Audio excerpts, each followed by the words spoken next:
Good morning, students. Today we are going to discuss about potential energy. Okay, potential energy.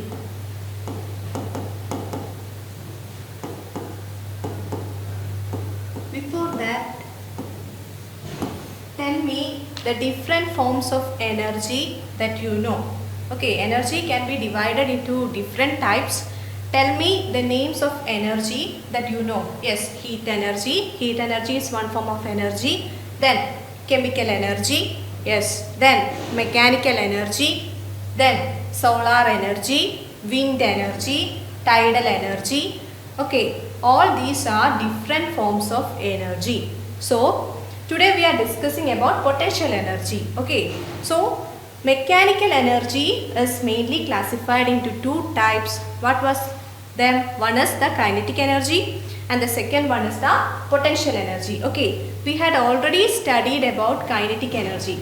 What was kinetic energy? Yes, kinetic energy is the energy possessed by an object due to its motion. Okay, if an object is in motion, the energy possessed by an object is known as kinetic energy. Okay, then the second type of mechanical energy is potential energy. Okay, potential energy, and potential energy is denoted by the letter capital V. Okay, capital V is the letter that has been used to denote potential energy.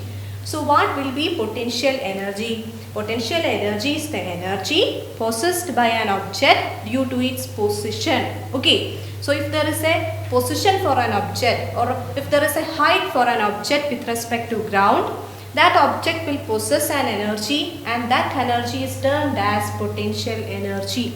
Okay. So we can also define potential energy in other way. Okay. For that you have to consider first of all an object which is situating at a height h from the surface of the earth. Okay, you have to consider an object which is at a height h from the surface of the earth. If this is the object having a mass m, then this object will possess a potential energy due to its height h. Okay, so for that we have already studied that all the objects present in the earth will experience a gravitational force, isn't it? A gravitational force will be experienced by all objects which act in the downward direction. So in order to raise this object to a particular height h, we have to perform some amount of work against this gravitational force, isn't it? So all the objects will experience a gravitational force which act in the downward direction. So in order to move an object to a particular height h, we have to perform some amount of work against this gravitational force. Okay, so we have to perform some amount of work. So what is the equation to calculate work? Yes, work is the product of force and displacement, isn't it? Work is the product of force and displacement. So work W is equal to F into S, where F is the force and S is the displacement produced. Okay, in this case the object is having a mass m and there is an acceleration which is the acceleration exerted by the earth, and there is the displacement which is equal to the height of the object. Then what will be work done? Work done W is equal to m into g into h, isn't it? Where mg is the force. According to Newton's second law, force is the product of mass and acceleration. Here acceleration is provided by the earth, so it is g. So m into g is the force and displacement is the height of the object. So work done is equal to mgh. So in order to raise an object from the ground, we have to perform some work against the gravitational force, and the equation for work done is W is equal to mgh, and this work done is stored as the potential energy of the object. Okay, so what will be potential energy? Potential energy is the work done by an object to move to a height h against the gravitational force. Okay, is it clear? So potential energy V is the work done by an object in order to move an object to a height h against the gravitational force. So we can replace W by V. Okay, so work done is equal to potential energy. So the equation to calculate potential energy is V is equal to M into G into H. Okay, where M is the mass of the object, G is the acceleration due to gravity, and H is the height of the object. Okay, is it clear? Okay, then we can discuss about the unit of potential energy. Okay, unit of potential energy. And for that, tell me, what is the unit of energy, children? Yes, unit of energy is what? It is joule, isn't it? Joule. Okay, joule, which is denoted by capital letter J. Okay, J is the unit of energy. So potential energy is also a type of energy. So it will also have a unit of what? Joule. Okay, it will also have a unit of joule. Then what will be the dimension of potential energy? Okay, for finding out the dimension, you have to consider the equation of potential energy. Tell me, what was the equation for potential energy? Yes, V is equal to M into G into H. This is the very important equation for calculating potential energy of the object. Okay, V is equal to mgh. So tell me, what is the dimension of mass, children? Mass is having a dimension of capital M. Isn't it capital M? G is the acceleration provided by the earth, which is known as acceleration due to gravity. So what is the unit of acceleration due to gravity? It is meter per second square. Isn't it? It is meter per second square. Meter is having a dimension of what? It is capital L. Capital L. S is the time. Isn't it? Unit of time, second. So the dimension of S is T. So here it is meter per second square, isn't it? Second square is in the denominator. So when we are taking it into the numerator, it becomes T raised to minus 2. T raised to minus 2 into, what is the dimension of height? Yes, height is measured in terms of meter. So it is also having a dimension of L. Okay, is it clear? So mass is having a dimension of capital M. The dimension of acceleration due to gravity is L, T raised to minus 2, because second square is in the denominator. Then the dimension of height is again L. So the dimension of potential energy is M, capital M. This L into L becomes L square, M, L square, T raised to minus 2. Okay, remember it. Okay, so the dimension of potential energy is M, L square, T raised to minus 2, where capital M is the dimension of mass, L is the dimension of length, okay, and T is the dimension of time. Is it clear, children? Okay. Now we are moving to find out what is the relationship between force and potential energy. Okay, what is the relationship between force and potential energy? So there exists a relation between gravitational force and potential energy V. So we are going to find out what is the relationship between them. Okay, for that you have to consider again the change in potential energy. You have to consider the change in potential energy. Okay, for that we have to take the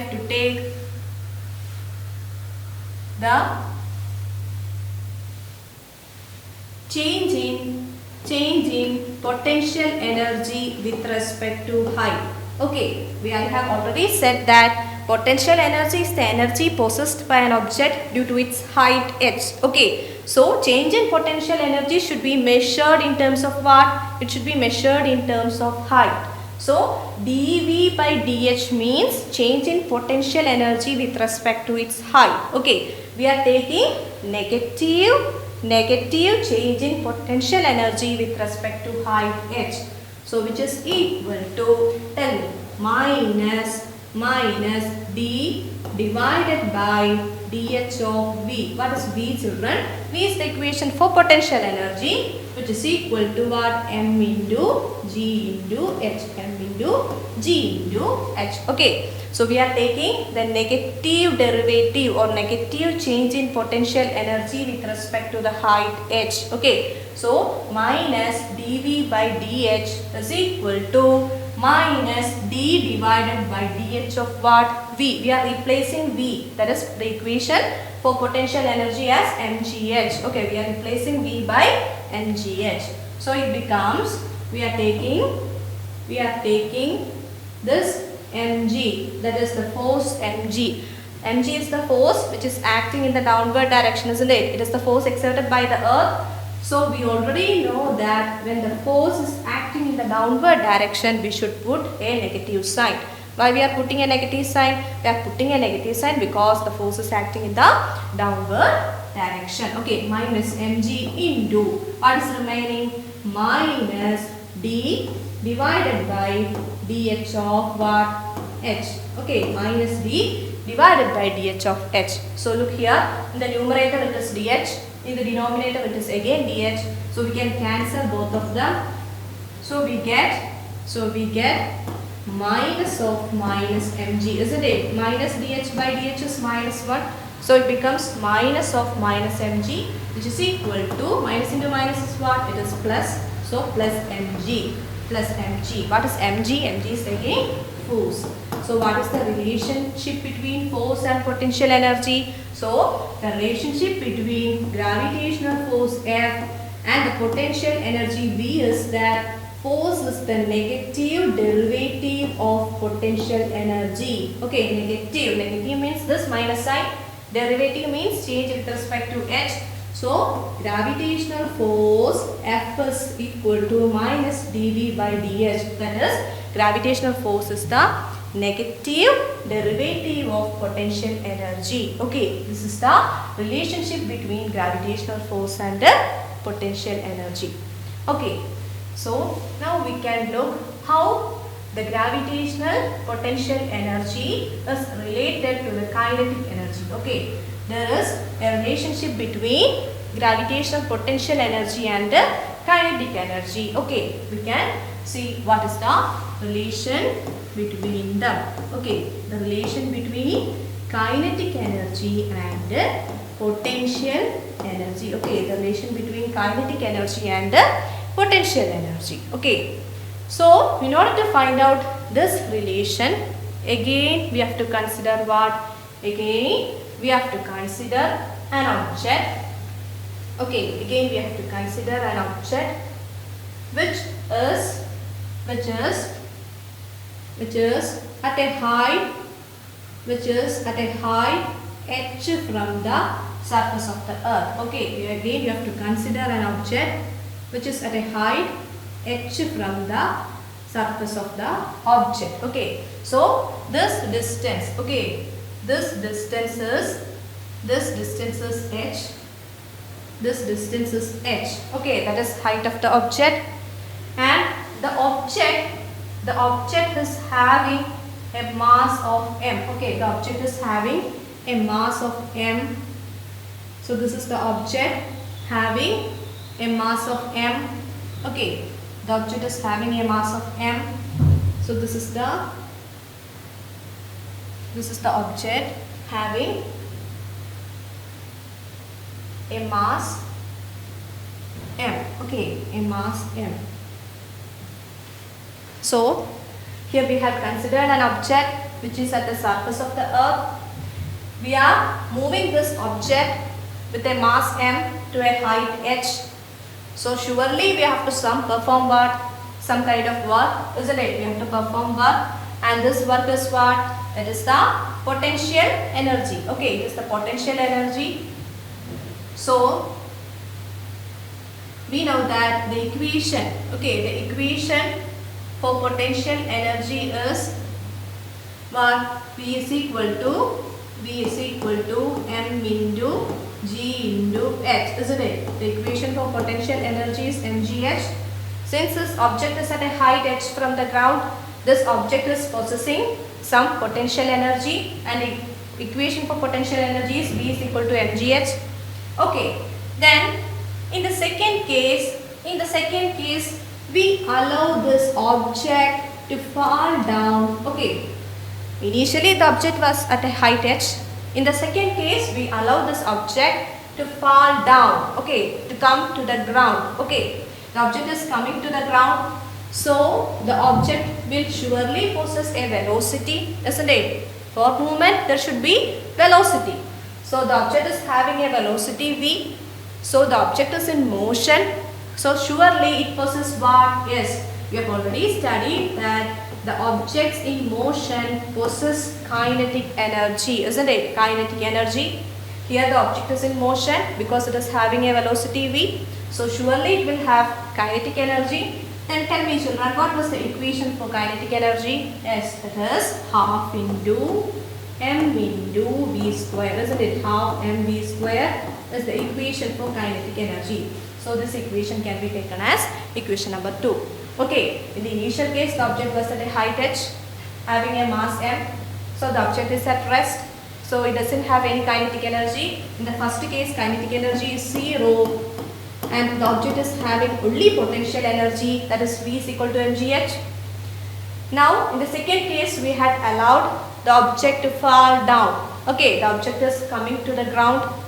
So the object is not at rest, the object is in motion because it is having a velocity v. So there will be a kinetic energy. So kinetic energy is half mv square. Okay, so these are the equations for potential energy and kinetic energy. Okay, then tell me children, you have already studied the 3 equations of motion. What is the third equation of motion?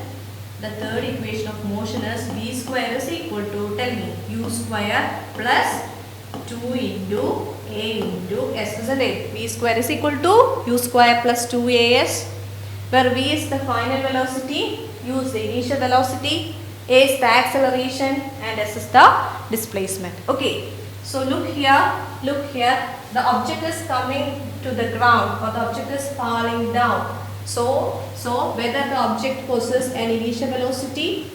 No, the object is not having an initial velocity because initially the object is at a height h. We are allowing this object to come to the ground. So the initial velocity is 0. The object is having only a final velocity v. Okay, so by substituting v as 0, the third equation of motion become 0 square plus, isn't it? U is 0, so it is 0 square plus 2 into, tell me children, the object is coming to the ground or the object is falling to the ground. So what will be the acceleration? Yes, acceleration is the acceleration provided by the earth.